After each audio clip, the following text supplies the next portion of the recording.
пройти через жизнь? Отвечаю, как на ниточке над пропастью, красиво, осторожно и стремительно.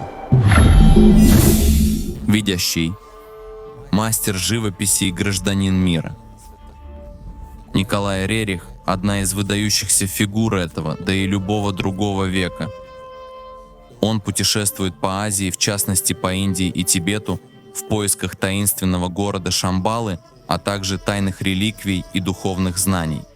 Более 4 лет караван из 103 верблюдов, лошадей, 5 грузовиков, десятков носильщиков и 4 европейцев преодолевал древние дороги и одни из самых высоких перевалов в мире. Во время экспедиции Рерих обнаружил редкие манускрипты, собрал лингвистические материалы, фольклорные артефакты и описания местных обычаев, а также написал 2 книги. «Сердце Азии» и «Алтай Гималаи» создал около 500 картин, изображающих живописные панорамы маршрута. Но что произошло после его 5-летней экспедиции в Гималаи? Какие символы Рерих зашифровал в своих картинах? Что такое пакт Рериха и знамя мира? И какое наследие он оставил после себя? Узнаем в новом выпуске программы «Скрытая реальность». Добро пожаловать! В мартовском эпизоде путешествия Рериху и его семье после нескольких месяцев задержания тибетскими властями разрешают покинуть Тибет. Но огромное количество научного материала, собранного семьей Рерихов во время экспедиции, требует систематизации и обработки. С этой целью они отправляются на юг и поселяются в Индии, где основывают исследовательский центр Институт гималайских исследований Урусвати, что в переводе с санскрита означает «свет цитры».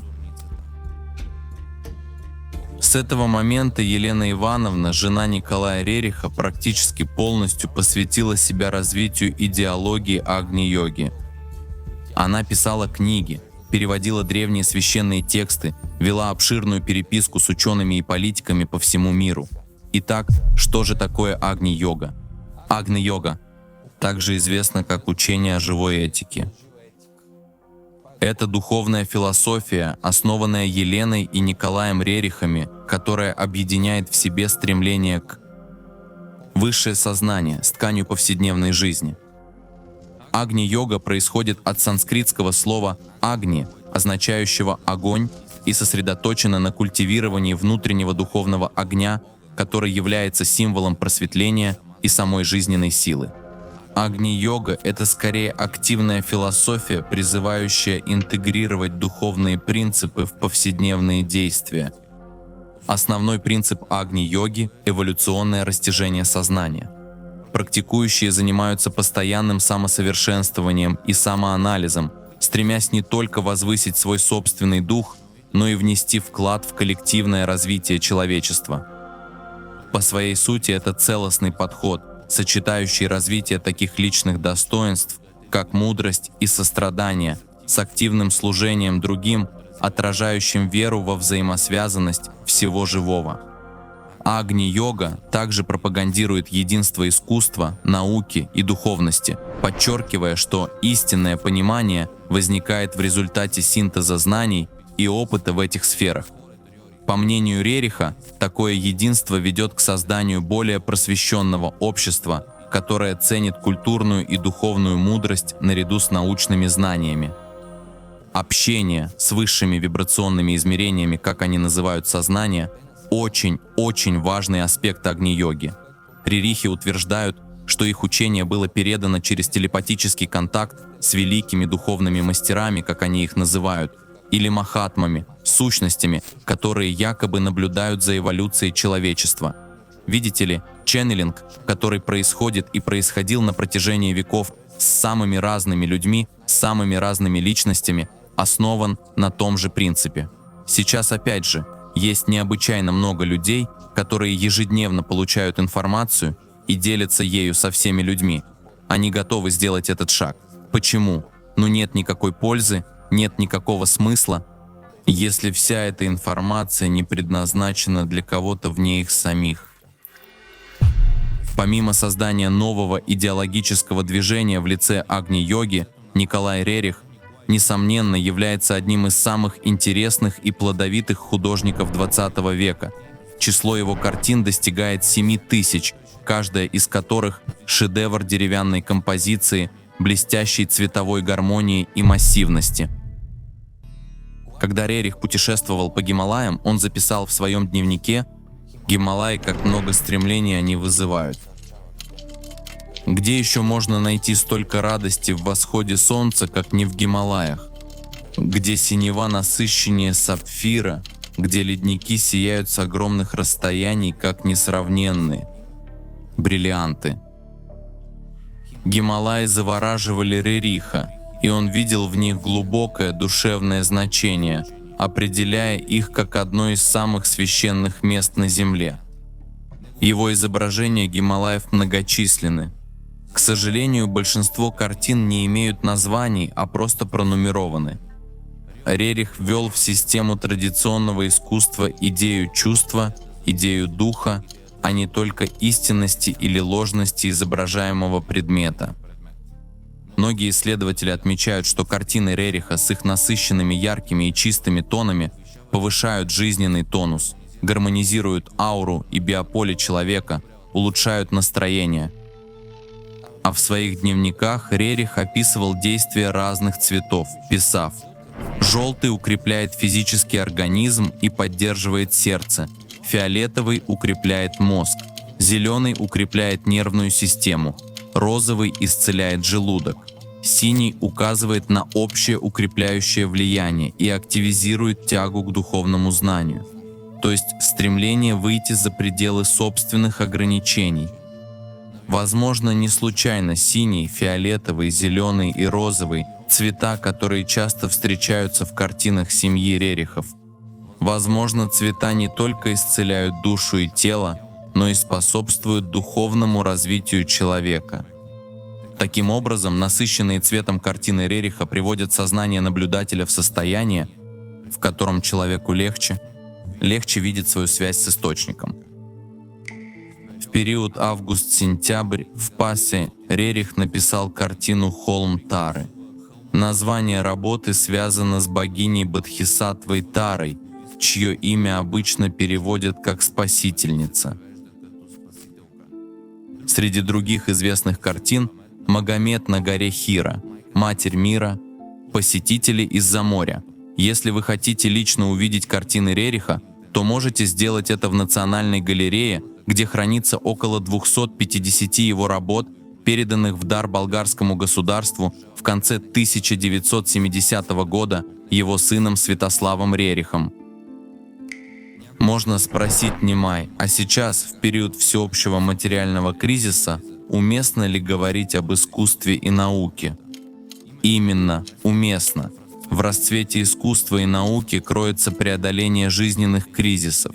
Именно оно заставляет человека задуматься над жизненными проблемами, которые можно решить, перекинув мост к прекрасному.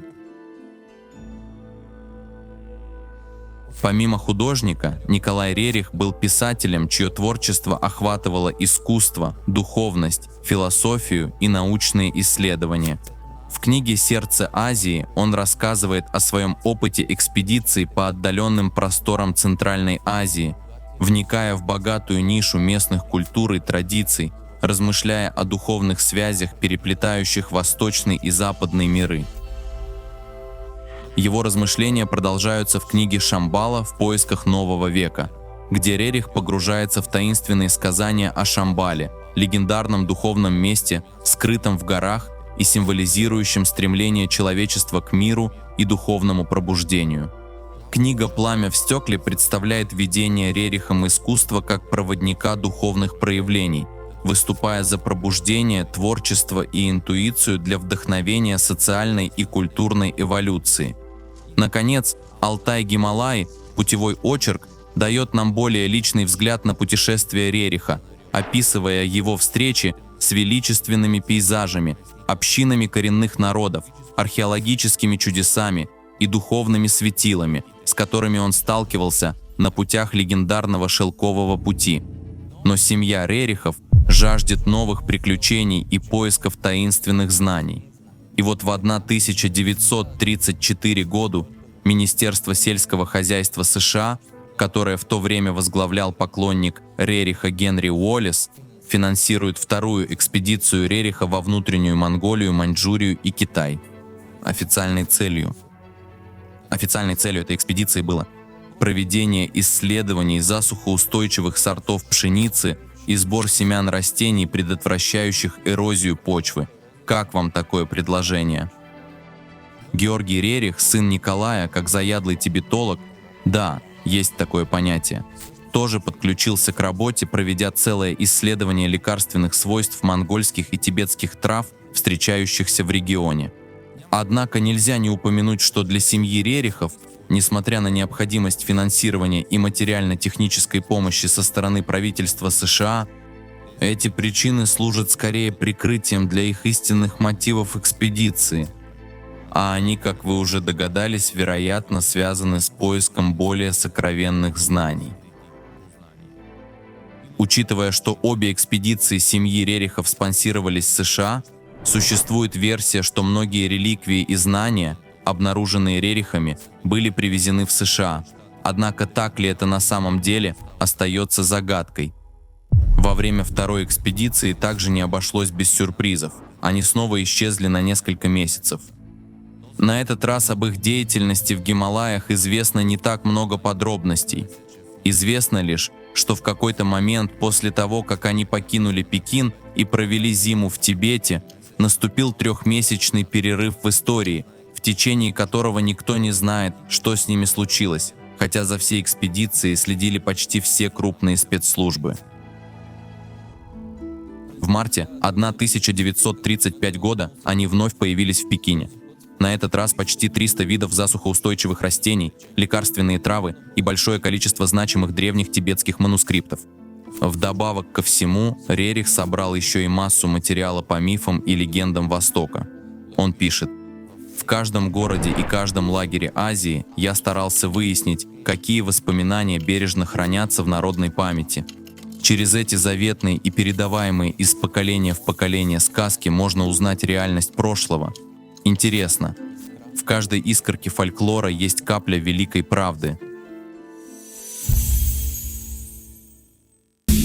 Вся эта работа привела к тому, что Николай Рерих был трижды номинирован на Нобелевскую премию мира, а после возвращения из Азии 15 апреля 1935 года Соединенные Штаты Америки вместе с 20 другими странами подписали Пакт Рериха. Это был первый международный договор, юридически признавший, что защита культурных объектов и сохранение культуры должны всегда превалировать над военной необходимостью. Суть пакта заключается в признании того, что защита культурных объектов осуществляется на благо всех народов и должна проводиться как в мирное, так и в военное время. Это соглашение, инициированное Рерихом, заложило основу для последующих международных законов и договоров по защите культурного наследия, включая Гаагскую конвенцию 1954 года о защите культурных ценностей в случае вооруженного конфликта. Многие из вас, возможно, слышали о знамени мира, один из ключевых символов Пакта Рериха. Как символ, использованный Рерихом, он основан на буддийском знаке Троицы, известном человечеству с глубокой древности, Триратна или три драгоценности – Будда, Дхарма и Сангха, и представляет собой три сросшиеся красные сферы на белом фоне, объединенные в круг. Очень похожи на триединую энергию, образующую весь наш мир, или так называемую гиперсферу. А что касается неуловимого затерянного города Шамбалы, пока что его секреты остаются скрытыми в подземных глубинах пологой земли, терпеливо ожидая следующего исследователя мистической истины, который разгадает еще один слой тайны на пути к знанию. Много путей, как говорил Николай Рерих, но сердце знает. Самый короткий. Лук, спасибо, что были с нами в этих двух замечательных эпизодах. Это было огромное удовольствие. Спасибо, что каждый раз смотреть до конца, делиться, иметь интерес. узнавать новое вместе, исследовать эти перспективы, территории, личности с несколько иной стороны и под другим углом, что все равно способствует нашему постоянному пониманию и развитию, особенно как энергетических сущностей.